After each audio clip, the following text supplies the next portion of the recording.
परवरिश मायके की।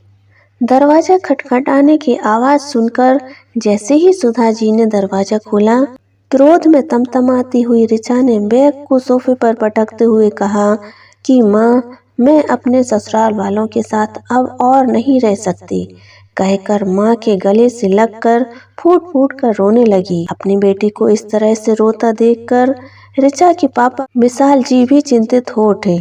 ऋचा के द्वारा कहे गए शब्द सुनकर सुधा जी स्तब्ध रह गई। आखिर कहाँ कमी रह गई थी ऋचा के ब्याह में?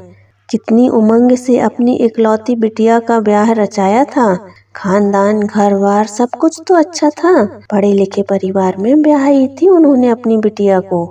ऐसा क्या हो गया जो ऋचा इस तरह का व्यवहार कर रही है? बेटी के आंसू पोंछकर दुलारते हुए सुधा जी ने पूछा, आखिर ऐसा क्या हो गया जो तुम इस तरह की बातें कर रही हो? माँ, मुझसे ससुराल में निभाना नहीं होता। सुबह 6 बजे से उठकर नहा धोकर तैयार होकर सबके लिए नाश्ता बनाओ, जबकि आप तो जानती हैं कि मायके में मेरी सुबह 10 बजे के पहले नहीं होती थी। घर में कोई भी मेहमान आ जाए, उसका स्वागत सत्कार करना, चाय नाश्ते का प्रबंध करना, मेरी तो हालत ही खराब हो जाती है। मेरे पति को तो मेरी सुख सुविधाओं से कोई मतलब ही नहीं है। खुद तो सारा दिन के लिए ऑफिस चले जाते हैं। मुझे नहीं पता था कि शादी करने से इतनी जिम्मेदारियां सर पर आ जाएंगी। मुझे नहीं रहना ससुराल में। दिन भर काम करके मैं उन लोगों की गुलामी नहीं कर सकती। बस अब बहुत हुआ, कहकर रोते हुए ऋचा अपने कमरे में चली गई। सुधा जी को समझ में नहीं आ रहा था कि दोष किसे दें, बिटिया को या अपने लाड़ प्यार को, जिसने समय रहते बेटे को जिम्मेदार बनाना ही नहीं सिखाया। यह उन्हीं के लाड़ प्यार का नतीजा तो था जो आज ऋचा इस तरह से अपनी जिम्मेदारियों से मुंह मोड़ कर पैर पटकती हुई अपने मायके चली आई। सुधा जी ने ऋचा के ससुराल में फोन लगाया तो उसका कहना था कि अगर ऋचा से एक गिलास कोई पानी भी मांग ले तो वह तुनक जाती। वैवाहिक जीवन का दूसरा नाम जिम्मेदारी है, जिसका वास्ता दूर दूर तक ऋचा की डिक्शनरी में नहीं था।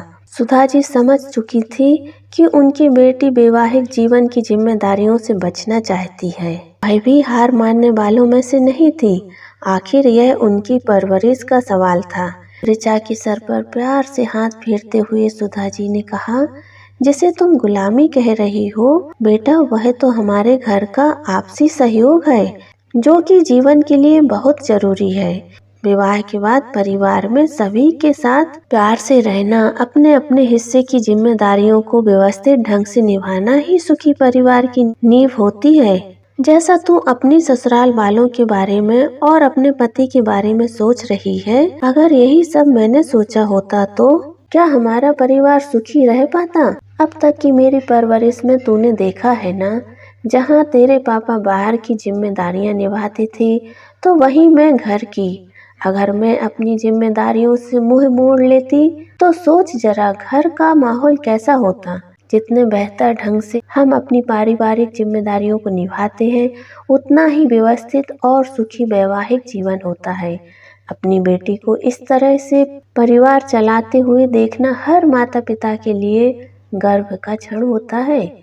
क्या मेरी बेटी इतनी कमजोर है जो जरा सी जिम्मेदारियां सर पर आते ही घबरा गई? माँ की बातें सुनकर ऋचा की आंखों के सामने एक एक करके ससुराल में बिताया समय चलचित्र की भांति घूमने लगा। एक एक करके उसे अपनी गलतियों का एहसास हो रहा था। मुझे माफ कर दो माँ, मैं कल ही अपने ससुराल चली जाऊंगी। मैं अपनी गलतियों के लिए शर्मिंदा हूँ। आइंदा से आपको किसी भी शिकायत का कोई मौका नहीं दूंगी। अपने अंतर मन में विश्वास भरकर फैसला लेते हुए ऋचा ने कहा। मुस्कुराती हुई सुधा जी ने ऋचा का हाथ अपने हाथों में लेते हुए कहा, मुझे अपनी परवरिश और बेटी पर पूरा भरोसा है। मेरा चरित्र मेरे जीवन की अमूल्य पूंजी है। दोस्तों, यह कहानी आपको कैसी लगी कमेंट करके जरूर बताइए। दिल को छू लेने वाली कहानियाँ लेकर हम आते रहेंगे। तब तक के लिए जय हिंद, जय भारत। खुश रहिए, खुश रखिए।